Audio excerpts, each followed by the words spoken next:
Hello, and welcome to another edition of the Wrap Up, where your Toronto Raptors just won their seventh straight game, beating the Oklahoma City Thunder in Oklahoma without Shai Gilgeous-Alexander by a score of 117-98.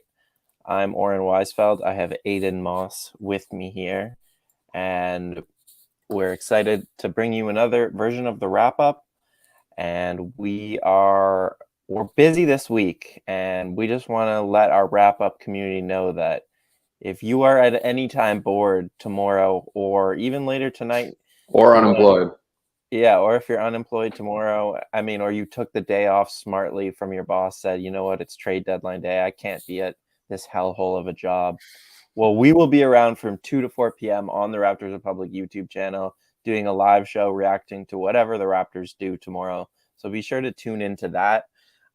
We did the same thing last year. It was a ton of fun. We'll take listener questions. We'll bring maybe some guests on, and it'll be a lot of fun. But first, we're going to just talk about the OKC game that just happened briefly. Adon, what was the Raptors' key to success in that win right there? Giving a shit. As soon as they decided to be a real team for any period of time, the game was over immediately. I love.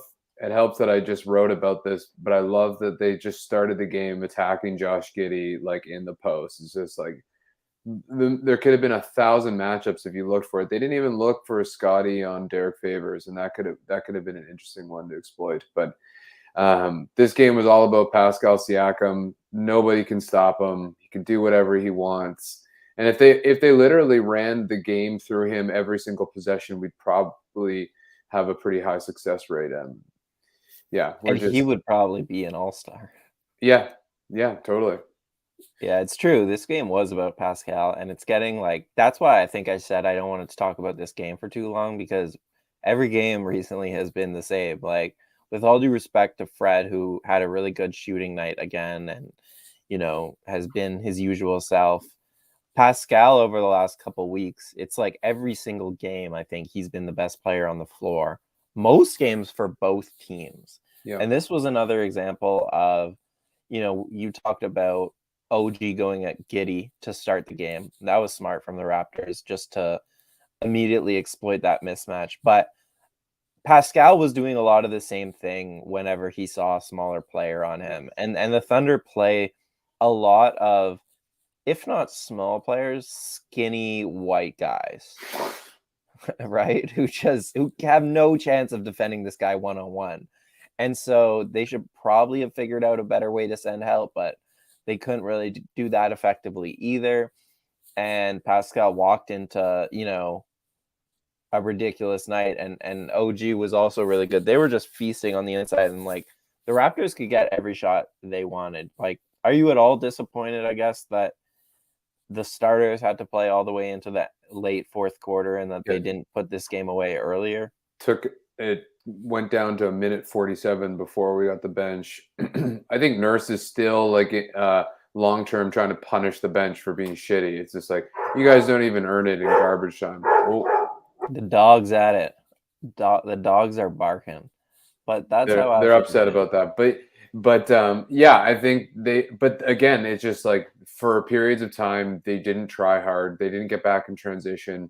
They did a lot of one-on-one stuff that was just lazy. And as soon as they moved the ball twice and got one paint touch, it was over. So this is just a pre-All-Star game doldrums kind of, we're much better than you. And I think the Raptors have that flaw. I was going to write about this. There's two types of killer instincts. There's the one that's like Michael Jordan or LeBron or Kobe. It's like, maybe not LeBron, but I'm going to eat you no matter who you are every single night. And then there's the other ones who want to hunt for the alpha predators, and that's the Raptors. They don't really seem to get their jollies stomping on shittier teams. Yeah, I forget who put out the stats recently, but the Raptors have been one of the best teams in the league against mid-tier teams, and then they've been okay against really good teams, and then they've been not nearly as good as you would think about against the OKCs, the Portland Trailblazers, the Detroit Pistons of the league, right? And you're right, where this was another game where there was a lot of isolation play. There was a lot of just possessions taken off. And that was a little bit frustrating, I think. But at the same time, I mean, a win's a win. You can't really take them for granted, especially on the road. So not that much to say. No, these kinds of wins are good indicators. It's like even when you're at, I don't know what, 75% foot on the pedal, you can just control the tempo, you can control what you want to do, and you can turn it on and up quickly. And like those are all kind of like small little indicators of a good team that you want to see against crap teams on a Wednesday night in February. Man, I'm Yeah, like depressing myself just talking about it. It's just like I realize that we're kind of hitting that flat part of the season. for sure. And thankfully the trade deadline is tomorrow. I think we already touched on him, but like this to me was a performance from Pascal where no one else was really for most of the game. No one else was really that into it. The defense was not nearly as locked in as we've seen it in many games, and it was like one of those superstar performances where it actually didn't matter what his teammates were doing, even when he was making the right reads and they were missing shots. Like it didn't matter, because if that happened a couple times in a row, then he was just going to take it into the paint himself. And we'll show a couple highlights here, but like he did not settle at all. Like he had No. that 1-3, but otherwise everything was near the rim. And to me, the other good sign is that like his touch is all the way back to where Yeah. it was kind of in that 2019-20 season. It's just like we saw like this rough patch where he was really missing a lot of stuff near the rim and in floater range, and now it feels like every shot's going in. Yeah, his confidence is just truly brimming, and it's like, yeah, it is wonderful to watch, and there are like Freddie's a bucket, but like it's hard earned, and Pascal's starting to make it look just very easy, and we haven't had. I mean, Kawhi is that, but we haven't had a true Raptor since DeMar in his heyday that can do that, and like you're gonna need to rely on these guys when you hit the flat parts of quarters, or when the intensity torques up. And again, that's the kind of like positive little stuff you want to see in these kinds of games. So it's like the whole other team, the rest of the team's kind of like ho hum, and Pascal's just like, well, I can do whatever I want, so I'm just going to do it. Yeah. I think I'm a Yeah, little wait. disappointed in Scottie. I would say like, Wait, I wanted to say that you don't consider Kawhi Leonard a true Raptor. no, I don't. He was a rent-a-Raptor. I have the same relationship where I was like, when he was a Raptor, I loved him, and as soon as he left, I was just like, I don't remember any of his. Yeah, and he doesn't remember you either. I'd be surprised if he remembers who he played with. It's like he's just like looks at his shelf and sees the trophy, and like that's all he really remembers. Yeah. I mean, shout out to Kawhi for bringing us a championship, but you'll never be loved like our true Raptors, as Adon put it. No, Um, I like him as a player generally, but he burned the way he went about it. The master manipulation of the whole Paul George thing really. I loved Kawhi before. I thought he was endearing and cute and hilarious, and then he did that puppeteering, which is totally backfired. And I'm like, yeah. it really, whatever. Like, I don't know. Well, I'm glad you brought this Hated up, me. because That's what. honestly, we don't need to talk about the Raptors, but this is an interesting point about like Kawhi thought that getting Paul George there was going to be better for him than keeping SGA and a bunch of picks, right? Yeah. And I think recently we've just learned that like players are not smart GMs, and like they'd be much better off to stop trying to do stuff like Kawhi did. Because look at Russ first Russ in Houston when James Harden wanted him there instead of Chris Paul, and then now Russ where LeBron wanted him there, and even look at KD choosing problematic Kyrie to come over with him, and then James Harden forcing his way to Brooklyn, and now apparently wanting out of Brooklyn. It's just like It's getting old. players are really bad at this, you know? I think that's one thing that's refreshing about watching the Raptors is like the players don't pretend to have the answers. It's like No. whenever you ask like Fred about the trade deadline, he'll just be like, yeah, I don't know. Like ask Bobby and Masai. That's like their job. They're really good at it. Yeah, and you have your functioning elements. You have, like, you have your player personnel, you have your coaching staff, and you have your like man leadership. And and you have your ownership, which is like its own separate entity. Like there's no bleeding with the Raptors, Yeah. which makes it encouraging for this deadline. And like I guess we can talk about that, which is that like I don't think fans really factor in how much influence ownership might have. Like, like the Kings trading for Sabonis. Like it's just kind of that's definitely because Randy is, I think his name, like, is just eager to win. Or like, the Pacers have some old dude that owns them and doesn't want to stick around, or like doesn't want to wait around for them to, like tank and build up again. So I think we are very fortunate going into this trade deadline that we have that balance at all four levels.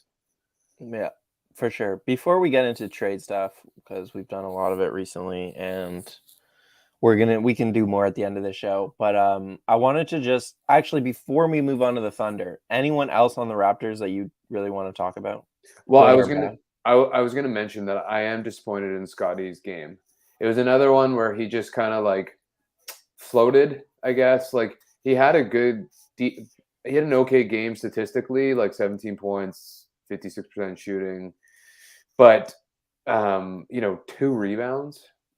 And no, and I just like it. I could feel that on the court. Like he just didn't really seem to be locked in the whole time. And these are the kind of games where it's like, dude, like you can go at this anybody on this roster if you want to. You could show why Josh Giddey's like a putz compared to you. Josh Giddey is a putz compared to you, and he didn't really like do that. So I was a little bit disappointed in Scottie. Yeah, but look at what he did for my parlay, and that's what we really care about Oh, here. show me. Look at this. He hit that three Baby. with about a minute 50 left. He got us there. He just got us there. That's a nice little bet. That's a nice little bet, right? I hope I'm not showing like my bank info. You are. Here. It's good $213. Oh, in my bet 365. That's okay. Yeah. I had 4 bets. I had OG over the threes, Gary over threes, OG over points, and Pascal over points. And OG hit the over and Pascal hit the over. So I'm 2 for 4. Oh, but not in a parlay. Non separate. Okay. I've learned my lesson of parlays. Yeah, no, this one up until literally the last minute, I was just like confident. I was not. No, I was just like, I'm not gonna hit this because Pascal, he wasn't like the playmaking hub today, so I did not see how he was getting 5 threes or 5 assists, but it somehow happened.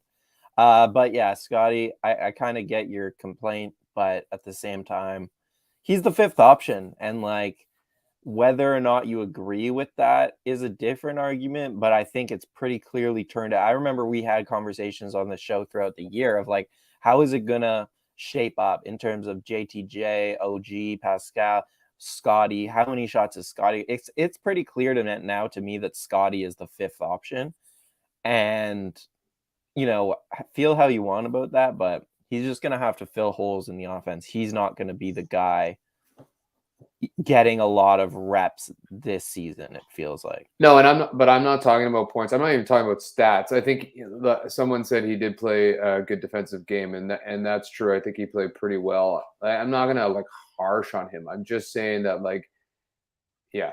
It just didn't feel like he had that. He felt a little bit lackluster, and maybe that's because I expect a lot of him. I don't know, but if I were going to make a point out a flaw, I think that was kind of the one.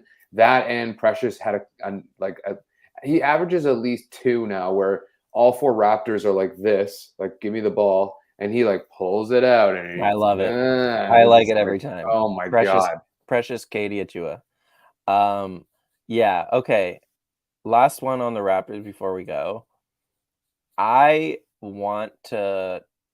I think all the things Pascal is doing is actually like gonna translate to the playoffs. I'm pretty confident, but you have to see it in the playoffs before you can make any rash statements like this. Like Kawhi had one of the best playoff runs in like NBA history. So you need like, and the playoffs are such a different beast that like we need to see Pascal do this in the playoffs against a good defense before we can say, okay, he's legitimately a top 10 player now, in my opinion.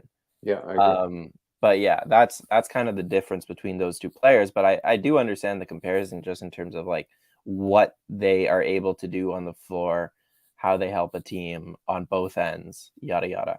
Pascal Okay, might be a better player than Kawhi like now, but the peak powers and like yeah. we don't even know The what Kawhi's gear, going to right? be There's like a with his gear knee. that Kawhi could Yeah, take in the exactly. Like playoffs. he's Kawhi's top 25 all time. I don't know. I don't know, but anyway, he's a killer. He's an absolute fucking killer on both ends. Yeah. They're like, it's like the kind of guy you can look at to get you the ball or get you a hoop more than you can Pascal right now. Like Pascal eating shrimps in Oklahoma City is not enough yet. You're right. You need to see it at like a higher level. Yeah.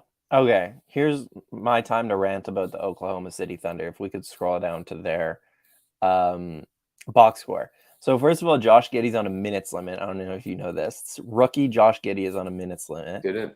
which is like, okay, if he's legitimately like really hurt or like really banged up, fine. But to me, it's just like another classic Thunder tanking move where it's like, we're not going to be obvious, but if Josh isn't going to play more than 30 minutes, we're not mad about that. He's a little banged up right now. It's like, okay. Second of all, this team traded Chris Paul after being really good with Chris Paul and SGA and could have just built around those two. Instead, they trade Chris Paul, and that still bothers me. But like, okay, everything the Thunder do bothers me because they just don't care about the present. They're all about this theoretical future. But meanwhile, they could have just had Chris Paul, SGA, Lou Dort, Darius Baisley. Like that's a really good core that you could then add to with all those picks. Anyways, the person I want to talk about is Pokusevski. I don't know Love him. where you stand Obsessed. on Pokusevski, I'm obsessed. but here's my thing about Pokusevski. Why is he on an NBA court right now? And what I mean is like they're playing him like he's a 3-and-D player. Look at his Yet, stat line. listen, without the D, right? He doesn't play defense and he's shooting the ball well. So, or he shot the ball well today. So, okay, fine. But like all Poku is doing is standing around on the perimeter, shooting open threes, or if he occasionally he'll attack a closeout and make a pass. But like if you're going to play Poku in the NBA rather than the G League at this stage in his career, why not put the ball in his hands and like see what he can do? And the answer to that is like every single time he's had the ball in his hands, he's been god awful and like the least efficient like pull up shooter ever and just like turnover machine and just god awful. But it's like, so what is the point of this player? What is he? He's just a 3-and-D player without the D. What is he? No, I don't know what their strategy is, but I mean their problem is their roster makeup. Like they No, have he's the problem, dude. He sucks at basketball. no way. Yeah, he sucks. He has such an interesting like physique. He actually moves like a guard.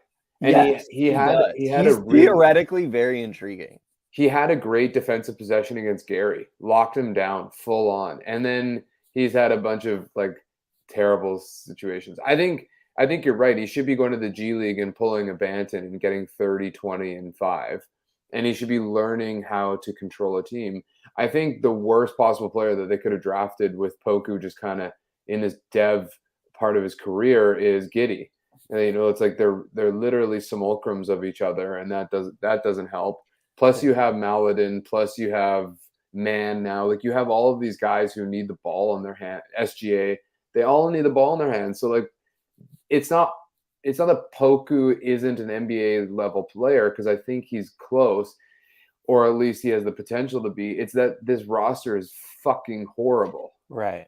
But that's my thing is like I didn't mind the pick when they did it. It's like OKC taking a flyer on a guy with high potential. I like that, but they started putting the ball in his hands and it made sense, but he was awful. But now what they're doing with him makes no sense to me because like how is he developing as a spot up shooter who can't play defense? Like what is the future in that player?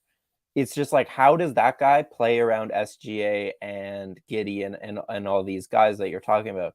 His job in that situation is what? To just stand around the perimeter, shoot some open threes, and then get picked on defense. Like, if you're going to develop Giddy, actually put the ball in his hands and develop him. And if you've reached a point where it feels like they have, where they don't think that's actually going to do anything, he'll never be an on-ball player, then drop him, put him in the G League, or just ship him back to the Serbia. Sorry, Serbians, but I'm not against the G League thing, but I will push back on the fact that I think we've learned with a lot of teams you can't have too many playmakers on the floor. It's just how but he's not good. Well, I mean, they're not putting him in the right, like he is effectively a Scottie Barnes. Like he could be like that style of player, right? Like you put him in the high post, let him pivot. He's a pretty good passer. Like I mean, what is Oklahoma doing just generally? Like it's basically they bought, 20 lottery tickets and they're hoping to hit on one of them. That's essentially what they're doing right now. But so yeah, I'm much higher on Poku than you are, but I understand that he's pretty crud right now. But Matteo Zappone, my point is that if you want to develop a 20-year-old Poku, put him in the G League or put the ball in his hands because you're already losing. They're not developing him right now. They're just asking him to shoot threes. Yeah. And that's just like, that is not a good player. Poku shooting spot up threes and that's all he's doing on offense and getting picked on defense is never going to be a good player. You have to develop the actual things that make Poku interesting, which is the dribble stuff, the playmaking, maybe use him as a hub at the elbow. I don't know, but this cannot be the right. Yeah, you're right. Anyways, that's my Poku rant. I've had enough Poku. My other rant is with commercials. They're just playing commercials on TSN and Sportsnet in the middle of the broadcast. Like usually it's during a free throw. They'll play it half screen, but today they did it not during a free throw, just like during an inbounds, and we just missed half the shot clock. And I was just like, as a society, we need to revolt against this. We cannot accept commercials coming into our sporting broadcasts. How do you feel the virtual overlay of advertisements on the floor? I got used to it, to be honest. At first, I didn't like it because there was some choppiness to it. Like guys would stand on it, and it would like. Now they've figured it out in a bucket of like a banner. Yeah. Address this 2 seconds. Gallo was like a top tier European talent. They are white and both tall, but Poku's not really actually a good shooter. So I don't. No. Maybe one day, but no. And Poku's also so skinny compared to Gallo that Gallo can stay no one's just gonna post him up easily, kind of thing. Even though he's not a good defender, he's big, and Poku is neither fast nor strong. What I love about Poku is his hips are so low. Like you watch some big guys, even Scottie, I'm like, oh God, I'm worried about his knees, or I'm worried, they've got these long legs. Poku's on the ground, the way he runs, he scuttles around, so it's intriguing. He moves quite fluidly for somebody who's 7 feet. He's just an interesting person. Okay, let's pivot. What's up? What were you gonna say? No, let's pivot and close this baby out. Yeah, well, I was gonna ask you, if we're gonna get to some trade deadlines talk, just give the people a little tease for what's coming tomorrow. Kendrick Williams is a potential target people have talked about. What do you think about his game today and how he would fit as a Raptor, and maybe what you would be willing to give him? He's a dog. He's a dog. He works hard. I saw one play where he was late, but he was on the weak side and he almost picked it off. And he, you can tell his basketball IQ is very high. Drew a charge. He's a good. I don't know what his splits are off the top of my head, but would love to have 37% from three this year. Yeah, I think he's that kind of guy that you plug into a championship contending team and he's exactly what you want. I think Milwaukee would love to have a guy like Kendrick Williams. He's kind of like a PJ Tucker-esque dude. What's his salary? Because man, the thing about us is that we have no mid-tier salaries. It's like 2 million or something. Okay, so he's low. So yeah, we could do it quite easily if we want to give picks, but it really just comes down to if we want to give picks. And then so I was like, well, we don't want to give picks for just Kenrick, so who else can we get? And then you kind of run into troubles unless like I really want to get Dort, but I don't think we have enough to get him. But like Favors is at whatever million that doesn't work for salary, so we just can't really make like a couple work where a first is worth it. Yeah, I'm glad you brought up Dort, man. He was like, to me, he was their best player all night, and Definitely. he was the only real fear that struck Toronto Raptors fans' hearts was when Dort got the ball at the perimeter. He was consistently either hitting threes or attacking off the dribble and making passes or getting to the rim. Like, he's turned himself into such a good player, especially the 3-point shooting. Like, I did not believe that he would ever become this good of a 3-point shooter. And I love him and SGA as a backcourt. It's so fun. Dude, I wrote about this you guys can check it out on Raptors Republic, but I wrote about this yesterday. Can you imagine like an OG Gary Boucher, like, I don't know, pick your guys, like full court press? Like, it would be insane. Like, it's just like a fantasy. I would love to have Dort. And he's the second option on this team. He would be the 6th or 7th option on his team. So whatever you think about his splits, like, remember what we'd be asking of him compared to what he's asked to do in Oklahoma.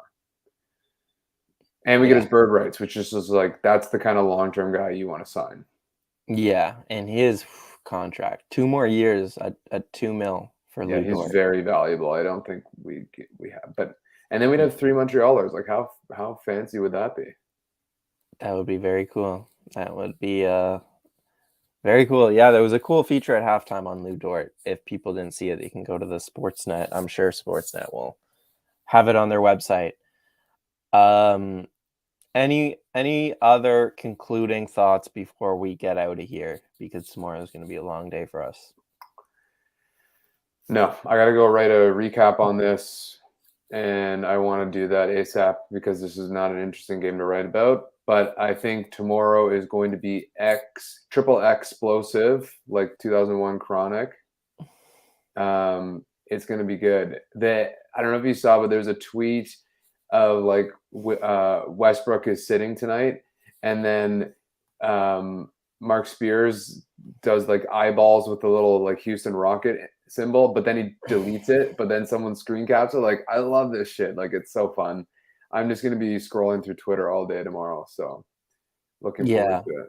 Last little piece of meat for the fans to chew on, the Raptors fans to chew on, that I thought was very interesting is that the Kings started Sabonis today and are bringing Richaun Holmes off the bench. I saw that. 4 years of Richaun Holmes. They're going to bring him off the bench for 4 more years after signing him to that contract? I don't think so.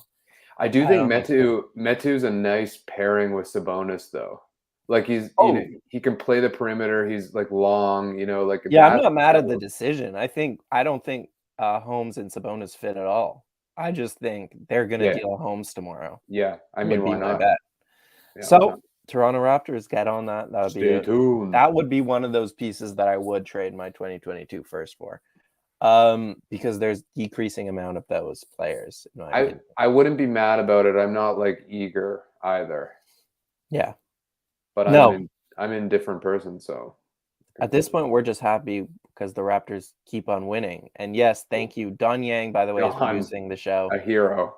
And he has reminded me, because I almost forgot, that our Can-Am Taxman of the Night is Pascal Siakam, as we already kind of touched on. He's been amazing for the Raptors recently. Be sure to visit canamtax.com for all your taxing needs. I know that the T4s are coming out. I'm getting lots of emails about my T4s being available. 2021 tax season is here. Everyone got to do your taxes. Call VJ Verma at the top of your screen or visit canamtax.com because they'll get your taxes done for you easy, quickly, and they'll get you the money that you deserve back rather than trying to do it by yourself or for free on one of these TurboTax websites and just not getting the money you truly, truly deserve. back from the old government. So visit canamtax.com to do that this year. I'm Oren. This has been me and Adon. We are out, but you can catch us again tomorrow at 2 p.m. on the Raptors Eastern. Republic. 2 Eastern, p.m. for those of you Eastern not time. For our Toronto international listeners, our Serbian listeners who are still for sure West watching Coast the show listeners, after what happened. East Coast listeners. Yeah. So we'll be back at 2 p.m.